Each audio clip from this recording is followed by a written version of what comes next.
अरे बहू रानी तो सारा सारा दिन कमरे में बंद रहती है, कोई काम भी नहीं। मैं तो बोर हो जाती हूँ, क्या करूँ। तभी मीना की सहेली रीना उससे मिलने आती है।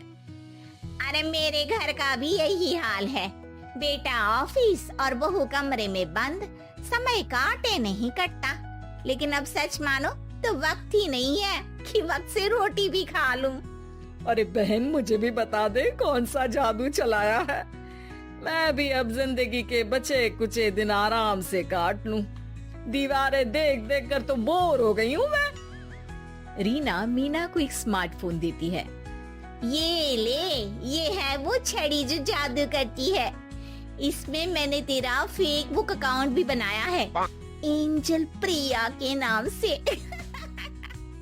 बस अब यहाँ दोस्त बना और सबसे बातें कर।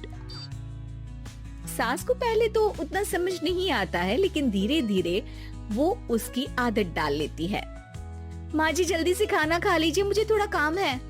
अरे तू जा, मैं खा लूंगी, अभी वक्त नहीं है। और सासू माँ मोबाइल में मुंह गड़ाए जवाब दे देती है। बहू समझ ही नहीं पाती और वहाँ से कमरे में चली जाती है। अचानक सास को किसी प्यारी पिंकी की फ्रेंड रिक्वेस्ट आती है। अरे वाह, ये तो कोई प्यारी सी लड़की लगती है, बात करती हूँ। सास फ्रेंड रिक्वेस्ट अपनाकर बात करने लगती है। अब क्या था, सास सारा दिन उस सहेली से बात करती, अपनी कहती, उसकी सुनती।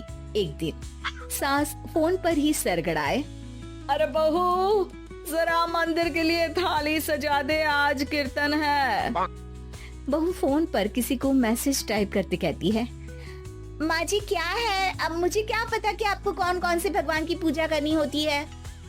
तभी सास के पास कोई मैसेज आता है। अच्छा अच्छा ठीक है, रहने दे, मैं ही कर लूंगी। अब मैंने मना थोड़ी ना किया है, कर देती हूँ मैं। अब मैंने भी बोला ना कि थोड़ी देर में बात करती हूँ, तो मैं ही कर लेती हूँ, तू जा अपने कमरे में। बहू वहाँ से चली जाती है। सास मंदिर पहुँचती है और मंदिर की सीढ़ियों पर बैठकर सास फोन पर लिखती है, अरे मेरी बहू सारा दिन अपने कमरे में बैठी रहती है। वहाँ से रिप्लाई आता है, मैं आपकी बहू को तो जानती नहीं हूँ, लेकिन हाँ एक बात है, हो सकता है आपने उसे ताने दिए होंगे या फिर उसका दिल दुखाया होगा। ऐसा करने पर बहुओं का मन ससुराल से हट जाता है। याद रखिए, बहू और बेटी में फर्क होता है। सास घर जाती है और बहू से बड़े ही प्यार से बात करती है, उसके लिए खाना बनाती है, उसे गिफ्ट में साड़ी भी देती है। जिसके बाद अगले दिन, माँ जी चलिए, आज मैं भी आपके साथ मंदिर चलती हूँ, आते वक्त भोले भैया के गोलगप्पे खा कर आएंगे। अरे हाँ बहू, ये तो अच्छा है, चलो। सास मन में सोचती है कि उसकी फेक बुक वाली दोस्त कितनी अच्छी है। उसके समझाने से उसे उसकी बहू वापस मिल गई। वो बहू को अपनी दोस्त के बारे में बताने का सोचती है, लेकिन फिर चुप हो जाती है।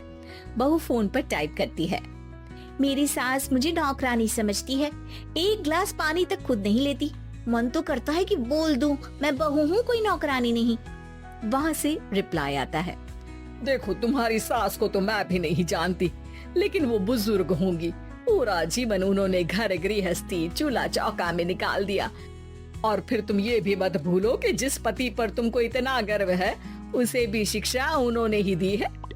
तो जिसने तुम्हें इतना दिया, क्या तुम उनकी थोड़ी सी सेवा नहीं कर सकती? बहू भी अगले दिन से सास का सारा काम करती, उनके पैर दबाती, उनका ख्याल रखती, उनके साथ घूमने जाती। एक दिन सास, बहू ये लो मेरा हीरे का हार।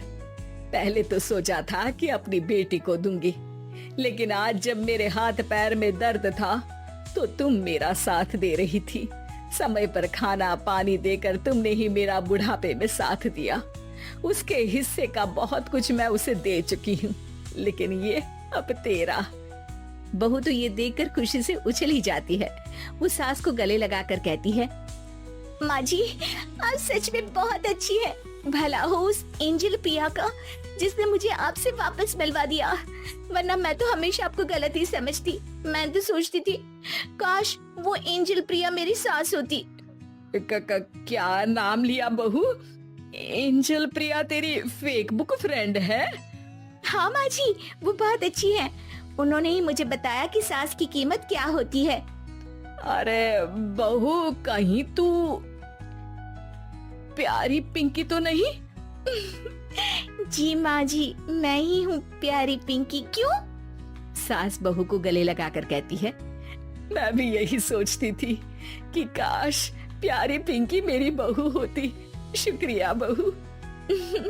सासू माँ, शुक्रिया तो हम दोनों को फेसबुक और सोशल मीडिया का करना चाहिए, जिसने हम दोनों को एक दूसरे से दिल से मिला दिया। अब तक दोनों को समझ आ गया था कि जो खुशी वो बाहर ढूंढ रहे थे, सच में तो वो उनके घर में ही थी। Subscribe for more content.